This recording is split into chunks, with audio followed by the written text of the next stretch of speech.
11 तारीख से जो बॉर्डर है हमारे हैं वे खाली होने शुरू हो जाएंगे 11 तारीख से, और उनको 2 दिन लगे, 3 दिन लगे, 4 दिन लगे।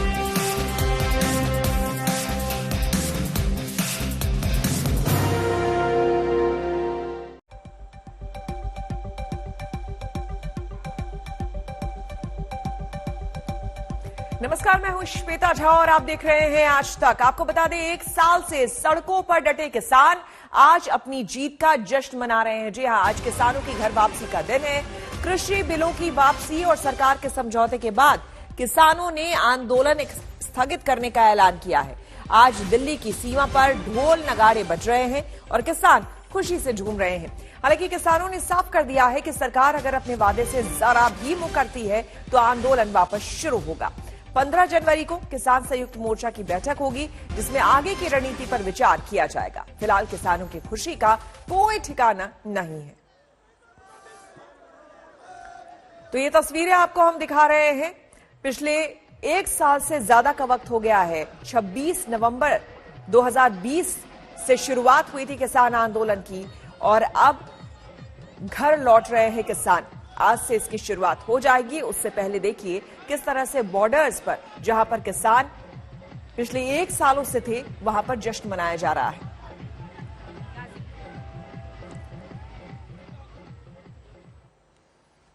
तो साल भर से भी अधिक समय तक दिल्ली के अलग अलग बॉर्डर पर डटे किसान आज से घर वापसी करेंगे।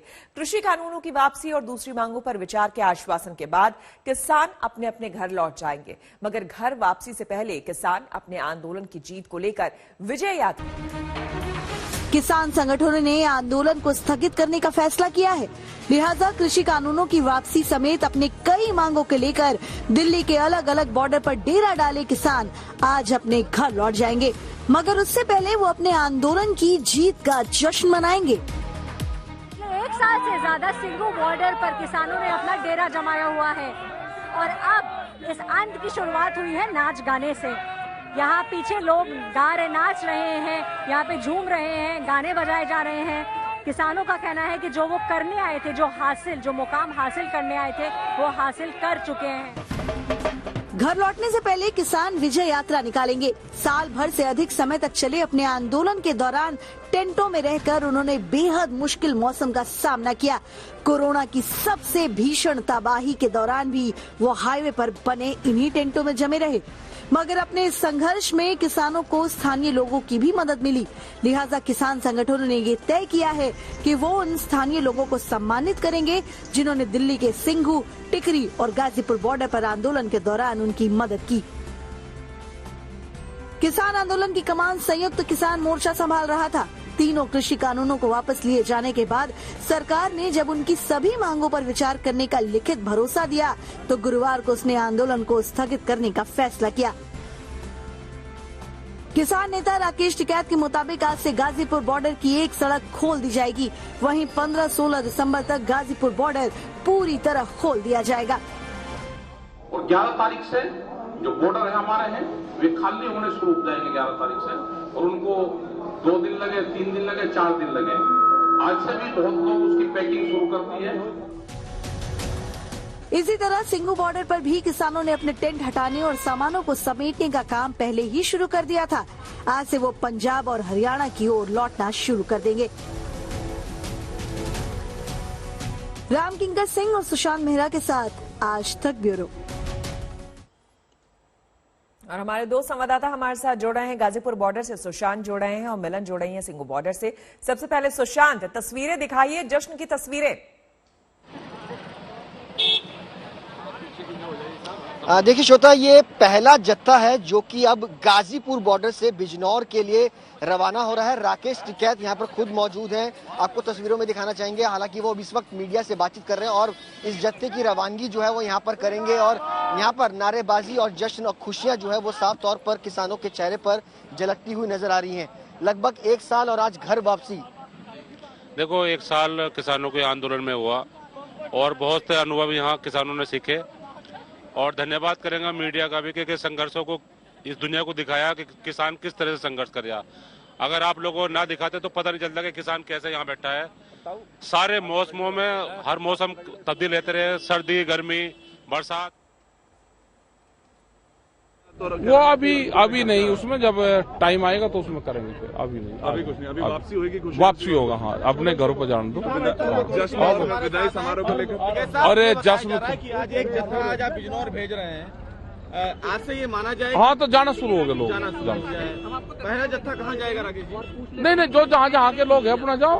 लेकिन एक बात आपने कही थी कि तमाम जो किसान हैं वो अपने गांव नहीं पहुंच जाएंगे तब तक आप मुजफ्फरपुर। हाँ, हम तो 15 तारीख में जाएंगे यहाँ 15 तारीख में जाएंगे, क्योंकि आज सिंघू से, टिकरी से, यहाँ से जाना शुरू हो गए लोग। और हम कल चंडीगढ़ जाएंगे, फिर अमृतसर जाएंगे 13 तारीख में। 14 तारीख में जो अलग अलग धरने हरियाणा में चल रहे उन पंचायतों में शामिल होंगे, उनको सबको समापन करवाते हुए फिर वापसी आएंगे। 14 तारीख में फिर यहीं आकर रुकेंगे।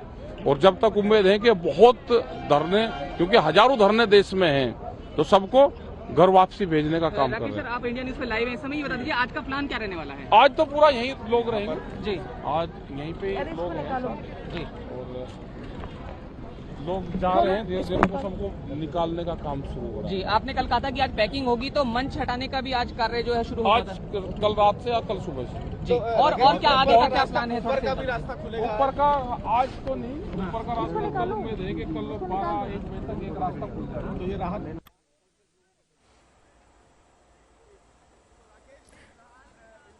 तो राकेश टिकैत को हम सुन रहे थे। और ये देखिए, जश्न की तस्वीरें आ रही है लगातार। जो किसान है, पिछले 1 साल से ज्यादा का वक्त हो गया था, आंदोलनरत थे।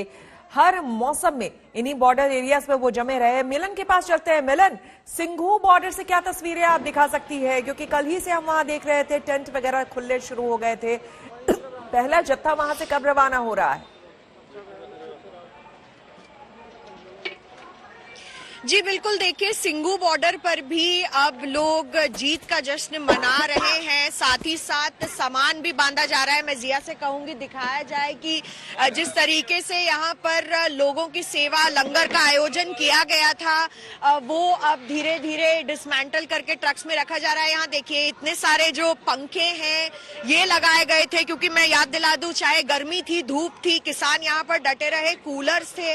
और ये सारा सामान उतारने में ही कम से कम 1 से 2 दिन और लग जाएगा श्वेता। और पीछे आप सुन सकती होंगी कि जोर से डीजे के बजने की आवाजें भी आ रही हैं। तो जाहिर सी बात है कि जश्न तो मनाया जा रहा है, खुशी है जीत का, लेकिन जो किसानों से हम बात करते हैं यहाँ पर, वो कहते हैं कि बिछड़ने का गम भी है। जिन लोगों के साथ, जिन आंदोलनकारियों के साथ इन्होंने लगभग 1 साल यहाँ पर बिताया और उसके बाद अब ये लोग यहाँ से जा रहे हैं, तो देखकर ऐसा भी लग रहा है कि जो किसानों को खोया है उनका गम भी है, जश्न भी है। और देखिए, हम जैसे बात ही कर रहे हैं, धीरे धीरे सामान यहाँ से डालकर ट्रकों में ले जाया जाएगा। तकरीबन 10 बजे तक केएमपी पर, यानी कि कुंडली मानेसर पलवल टोल तक, ये सारे जो ट्रैक्टर ट्रॉले हैं वो भर के वहां तक जाएंगे और फिर वहां से पंजाब और हरियाणा की तरफ रुख करेंगे, ऐसा हमें बताया गया है। लेकिन देखिए, जाहिर सी बात है कि इतना सारा सामान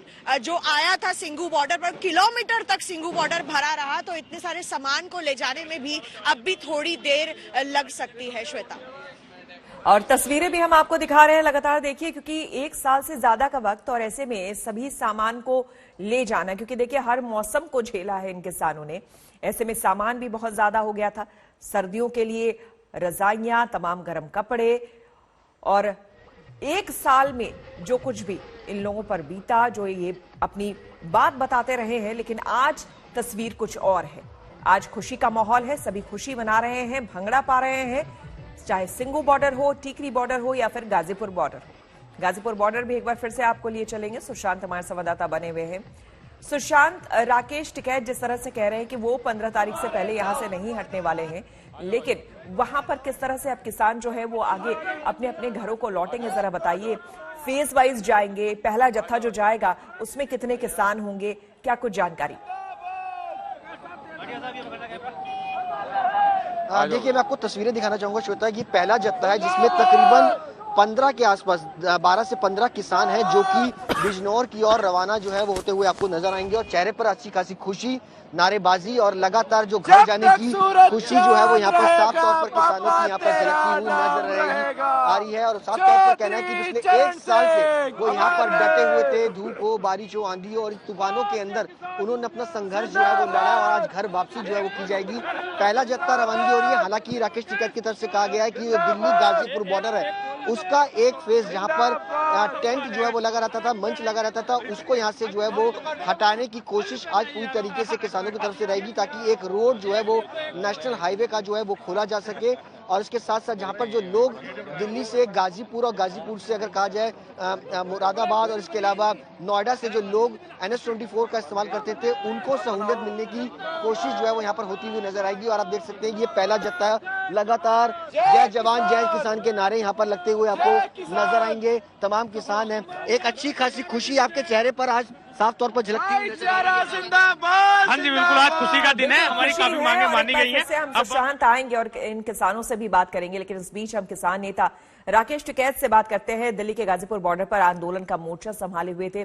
हमारा टिकैत जी से ये सवाल है कि क्या अब घर वापसी शुरू है, क्या जुलूस की भी तैयारी है, या फिर ये भी बताइए साथ ही साथ कि आप कब तक निकलेंगे? नहीं, कोई जुलूस नहीं है। वो तो लोग जाएंगे यहाँ से, कुछ लोग गांव से आ रहे हैं, कुछ लोग जाएंगे और हम तो 15 तारीख में जाएंगे यहाँ से, क्योंकि 15 तारीख तक बहुत यहाँ पे सामान है वो जाता रहेगा। अभी पहले चंडीगढ़ जा रहे हैं, वहाँ पे 12 तारीख में कैराना जाएंगे, चंडीगढ़ जाएंगे, फिर 13 तारीख के अमृतसर के प्रोग्राम है और फिर 14 में हरियाणा के प्रोग्राम है। जो टोल्लू पे प्रोग्राम लोग कर रहे हैं तो वे भी सब खत्म करवा लग रहे हैं ना, सबको उठाने लग रहे हैं सबको। बिल्कुल। टिकैत साहब, आप बोल रहे हैं कि मोर्चा हर बॉर्डर से धीरे धीरे उठेगा, लेकिन यहाँ आप ज्यादा खुश नहीं लग रहे हैं। सिंघू वाले तो बहुत ही खुश हैं। आप पहले भी चाह रहे थे कि मोर्चा ना उठे जब तक MSP पर कानून ना बने। क्या MSP को लेकर भी अभी भी कोई डाउट है आपको? वो हमारी इंडिविजुअल वो थी, लेकिन जब समझौता होता है कोई चीजों पे तो हम तो समझौते को मानने वाले लोग हैं। सरकार के और जो 5 लोग थे हमारा, उनके बीच में कोई समझौता हुआ, उस पे कमेटी पे उन्होंने सहमति जताई कि कमेटी बना लेते हैं, तो निर्णय है कमेटी वाला भी। बिल्कुल। टिकैत साहब, साथ ही ये भी आपकी जो दूसरी डिमांड थी वो ये थी कि जब तक लखीमपुर हादसे में गृह राज्य मंत्री टेनी उनको नहीं हटाया जाता है तब तक एक भी किसान नहीं उठेगा, लेकिन ये बात तो सरकार ने आपकी मानी नहीं, वो अभी भी अपनी जगह पर बने हुए हैं। सुप्रीम कोर्ट की एक कमेटी बनी हुई है, निगरानी में वो चला हुआ है, तो सरकार ने अभी ये कहा कि सुप्रीम कोर्ट की देखरेख में ये हैं और बहुत से सवाल ये होते हैं कि उनका सरकार भी लिखित में कोई जवाब नहीं दे पाती, क्योंकि सुप्रीम कोर्ट में तो लिखित में शायद ना दे सकती होगी। चलिए, वैसे देखा जाए तो आपकी सारी मांगे तो उस तरीके से जैसा आप चाह रहे थे वो नहीं मानी गई, लेकिन आप बोल रहे थे कि जब तक टेनी नहीं हटाए जाते, और आप ये भी बोल रहे थे कि MSP को जब तक कानूनी जामा नहीं पहनाया जाता है तब तक आपका मोर्चा नहीं उठेगा। तो अब अगर बताइए, अब जो स्थिति है, अब यहां से राकेश टिकैत कहां जाएंगे? देखो, चुनाव तक, जब तक चुनाव आचार संहिता नहीं लगती, सरकारों से हम मीटिंग करेंगे। उत्तर प्रदेश में भी जाएंगे, वहां की सरकार से गन्ने का एक बड़ा इशू है, MSP पर खरीद नहीं हो रही, वो एक बड़ा इशू है। बिजली के रेट पूरे देश में सबसे ज्यादा है, वो एक इशू है। उन इशू पे हमने 1 साल से उत्तर प्रदेश सरकार से बातचीत नहीं की। अब हम जाएंगे, अपनी बातचीत उत्तर प्रदेश सरकार से करेंगे। जो और समस्या है, वो चाहे आलू का किसान हो, बाजरे का हो, फर्टिलाइजर नहीं मिल रहा उसका मामला हो, तो इन सब चीजों पे सरकार से बातचीत करेंगे हम उत्तर प्रदेश में। और हर स्टेट में, हरियाणा का मामला हो तो वहां के मुख्यमंत्री से बात करेंगे। जी, तो क्या राकेश टिकैत सिर्फ बातचीत करेंगे या फिर चुनाव लड़ेंगे या फिर नहीं लड़ेंगे? किसी पार्टी के लिए कैंपेन करेंगे या नहीं करेंगे?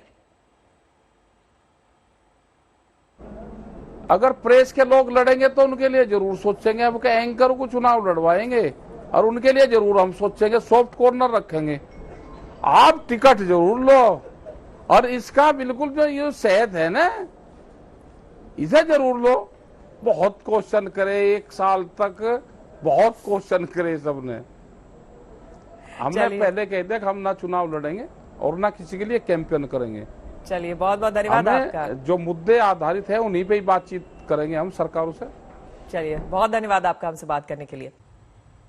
और महाराष्ट्र में ओमिक्रॉन के नए 7 केस मिले हैं, जिसमें एक 3.5 साल का बच्चा भी है। मुंबई में 3 केस आए हैं सामने, बाकी 4 केस पिंपरी चिंचवाड़ के हैं।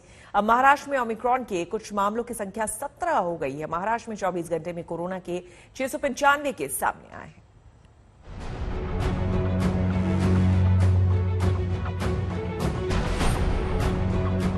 महाराष्ट्र में ओमिक्रॉन वेरिएंट तेजी से पैर पसार रहा है। आज मुंबई में ओमिक्रॉन के 3 नए मामले और मिले हैं।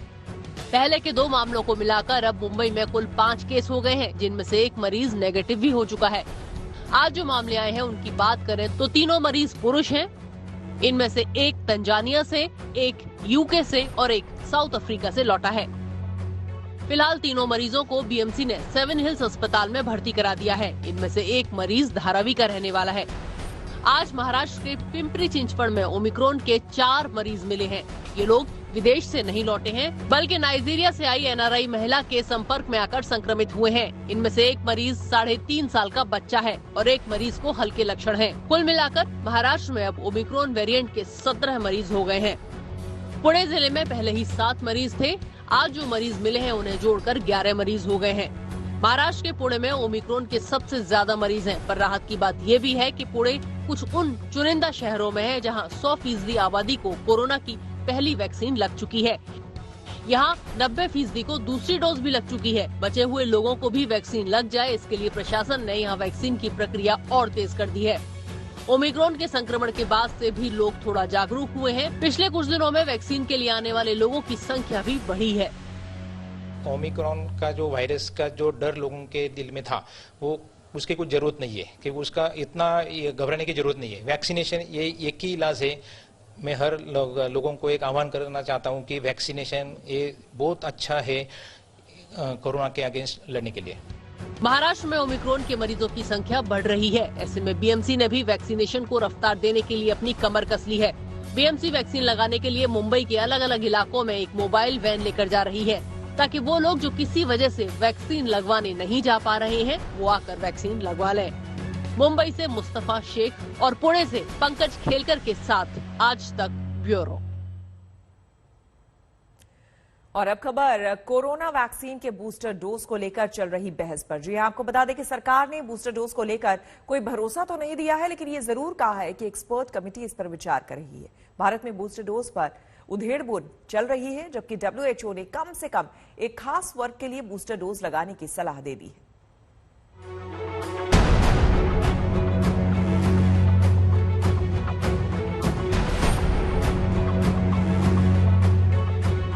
कोरोना वैक्सीन की बूस्टर डोज को मंजूरी मिले या नहीं। अगर बूस्टर डोज को इजाजत दी भी जाए तो क्या उसके साथ शर्तें जुड़े? मसलन किस वैक्सीन की बूस्टर डोज लगे? बूस्टर डोज क्या सिर्फ बीमार और वृद्धों को ही लगे या सिर्फ मेडिकल और फ्रंट लाइन वर्कर्स को ही लगे?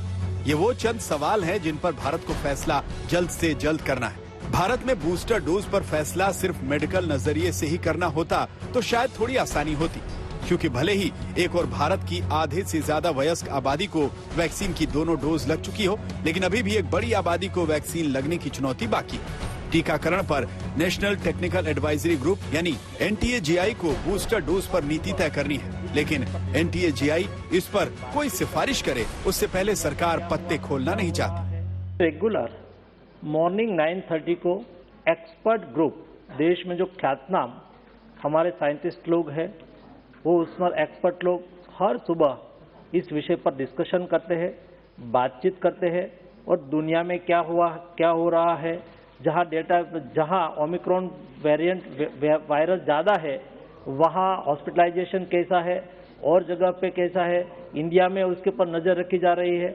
लेबोरेटरी में उसको ग्रो किया जा रहा है और उसके ऊपर इफेक्ट क्या हुई है वो चेक कर रहे हैं सारी दुनिया। आज उसके पर ओमिक्रॉन पर अध्ययन कर रही है और अध्ययन के आधार पर एक्सपर्ट लोग अपना ओपिनियन देंगे। बूस्टर डोज को लेकर भारत का सस्पेंस कायम है, लेकिन WHO ने एक तरह से बूस्टर डोज पर अपनी सहमति दे दी है। WHO ने साफ कहा है कि जिनकी प्रतिरोधक क्षमता कमजोर है, यानी जिन्हें स्वास्थ्य संबंधी समस्याएं हैं या जिन्हें इनएक्टिवेटेड वैक्सीन लगवाई गई हैं, उन्हें बूस्टर डोज दी जानी चाहिए।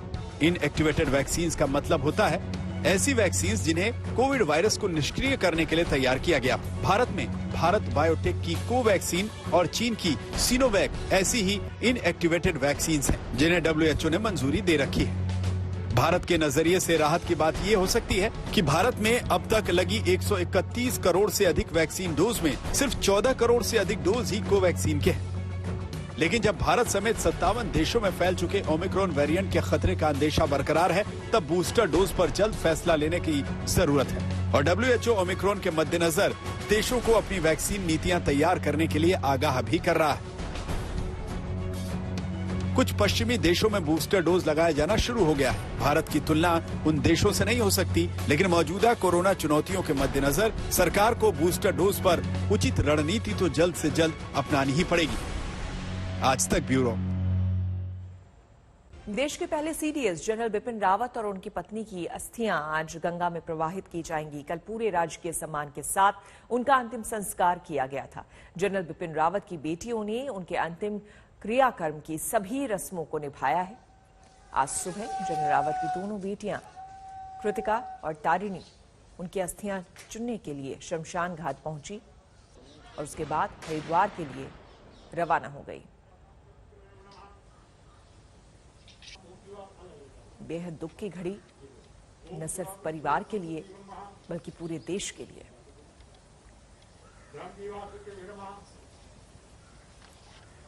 इलाज के महंगे खर्च पर लगाम लगाने के लिए इंश्योरेंस रेगुलेटर IRDAI ने सरकार से अस्पतालों के रेगुलेशन का अधिकार मांगा है। साथ ही ये विकल्प भी दिया है कि अगर ऐसा करना मुमकिन नहीं है तो फिर किसी और को अस्पतालों का रेगुलेटर बनाया जाए।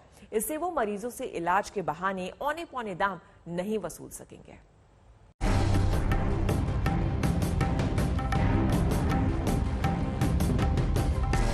Insurance regulatory and development authority of India यानी IRDAI ने इलाज के बढ़ते खर्च पर गहरी चिंता जताई है। इस इलाज के खर्च को कंट्रोल करने के लिए IRDAI ने सरकार से अस्पतालों को रेगुलेट करने का अधिकार मांगा है। IRDAI ने कहा है कि अगर ये मुमकिन नहीं है तो फिर अस्पतालों को रेगुलेट करने के लिए एक अलग से रेगुलेटर बनाया जाना चाहिए। IRDAI का कहना है कि पूरे हेल्थ सिस्टम को रेगुलेट करना ज्यादा मुश्किल नहीं है। फिलहाल इसका केवल एक हिस्सा ही रेगुलेशन के दायरे में आता है, जिसमें बीमा कंपनियां शामिल हैं। ऐसे में बीमा कंपनियों से जुड़े थर्ड पार्टी यानी TPA को नियंत्रित करने से अस्पतालों को भी आसानी से रेगुलेट किया जा सकेगा। फिलहाल IRDAI बीमा कंपनियों के प्रीमियम बढ़ाने के तरीके पर नजर रखता है, लेकिन अस्पतालों के लिए कोई रेगुलेटर न होने से कुछ मामलों में IRDAI को राज्य सरकारों के जरिए बीच बचाव करना पड़ा। हालांकि इस मामले में एक पक्ष अस्पतालों का भी होगा, जिनसे ये जानना जरूरी होगा कि क्या ये हेल्थ केयर सेक्टर में रेगुलेटर का रोल बढ़ना चाहिए या नहीं। दरअसल कोविड-19 के बाद अस्पतालों को रेगुलेट करने की डिमांड ने जोर पकड़ा है। कोरोना के दौरान कुछ घटनाएं ऐसी भी हुई हैं जब अस्पतालों ने कैशलेस इलाज देने से मना कर दिया। साथ ही हेल्थ इंश्योरेंस कराने वाली आबादी के अनुपात में कैशलेस इलाज करने वाले अस्पतालों की संख्या बेहद कम है।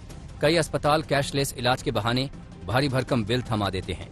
ऐसे में अगर रेगुलेटरी अथॉरिटी होगी तो फिर हेल्थ इंश्योरेंस का दायरा बढ़ेगा और बीमा के समूचे सिस्टम पर लोगों का भरोसा बढ़ेगा। मौजूदा वक्त में रेगुलेटर नहीं होने से कई बार अस्पताल और मरीज के बीच बिल को लेकर विवाद हो जाता है। साथ ही इलाज खर्च को लेकर भी अस्पताल और बीमा कंपनियों के बीच खींचतान के मामले सामने आते हैं, तो कभी उनकी सांठगांठ की बात पता चलती है। साथ ही इसका भी खामियाजा आखिरकार मरीजों को ही भुगतना पड़ता है। आज तक ब्यूरो। कोरोना काल में सरकार ने कृषि क्षेत्र के लिए योजनाओं की बौछार की है। इस वजह से किसानों की आमदनी में इजाफा हुआ है। इस बढ़ोतरी के बावजूद MSP को कानूनी गारंटी बनाए बिना किसानों की आमदनी 2022 तक दुगुनी करने का सरकार का लक्ष्य अधूरा रहने का अनुमान है। इसके लिए कम जमीन वाली 80% ग्रामीण आबादी की इनकम बढ़ाने पर काम करना जरूरी है।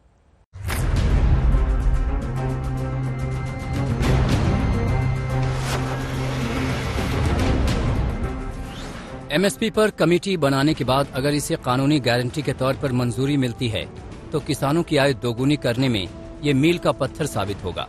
इससे देश की ग्रामीण अर्थव्यवस्था में जारी सुधार और रफ्तार पकड़ सकता है। खुद आरबीआई गवर्नर ने माना है कि देश की इकोनॉमी की बागडोर इस वक्त कृषि क्षेत्र के हाथ में है। Rural demand is exhibiting resilience and farm employment is picking up with robust performance of agriculture and allied activities, supported by a strong start to Rabi sowing, continuing direct transfers under Prime Minister Kisan scheme and extension of the free food grain under Pradhan Mantri Garib Kalyan Anna Yojana till March 22. दरअसल कृषि और ग्रामीण विकास की मजबूती के पीछे जो वजहें हैं उनमें शामिल हैं कोरोना काल में देश में कृषि और ग्रामीण विकास के लिए लाई गई योजनाएं, कृषि क्षेत्र में उत्पादन और उत्पादकता बढ़ाने के कार्यक्रमों से किसानों की आमदनी में हुआ इजाफा और ग्रामीण भारत में लोगों को रोजगार देने में मनरेगा की प्रभावी भूमिका। इन कृषि विकास योजनाओं के माध्यम से छोटे किसानों और ग्रामीण गरीबों की खरीदारी की क्षमता बढ़ी है। छोटे किसानों की जो समस्याएं हैं, जिनके पास थोड़ी जमीन है, उन्हें वैकल्पिक कुछ साधन आमदनी के उपलब्ध करवाना, इस तरह की जो बातें हैं उन पर ये कमेटी सहानुभूतिपूर्वक विचार करके डिटेल्ड इसमें एक प्रोग्राम बनाए, जिससे कि देश की जो 70% आबादी जो खेती पर आधारित है उसको लाभ मिल सके। अगर इंडियन फार्मर बी कीपिंग को अडॉप्ट करे, अभी भी गवर्नमेंट कई पॉलिसी लेके आती है, तो बी कीपिंग के लिए कोई कंक्रीट पॉलिसी नहीं आ रही है। अभी भी इंडिया का जो बी कीपर है वो स्ट्रगल कर रहा है। अभी भी कई स्टेट्स हैं जहां पर बी कीपिंग हो सकती है, वहां पर बी कीपिंग अभी भी पहुंच नहीं पा रही है क्योंकि लोगों को अवेयरनेस नहीं है। कृषि क्षेत्र में उत्पादन और उत्पादकता बढ़ने से ग्रामीण अर्थव्यवस्था में तेजी से सुधार हुआ है। देश में कृषि अकेला ऐसा सेक्टर है जिसने 3 सालों से दूसरी तिमाहियों में लगातार विकास दर में बढ़ोतरी दर्ज की है। देश में 2020-21 में खाद्यान्न उत्पादन करीब 3086 लाख टन की रिकॉर्ड ऊंचाई पर पहुंच गया था। इसी तरह तिलहन उत्पादन रिकॉर्ड 361 लाख टन और दालों का उत्पादन रिकॉर्ड 257 लाख टन पर पहुंच गया था। 2021-22 में खरीफ फसल का रिकॉर्ड उत्पादन 15.050 करोड़ टन होने का अनुमान है।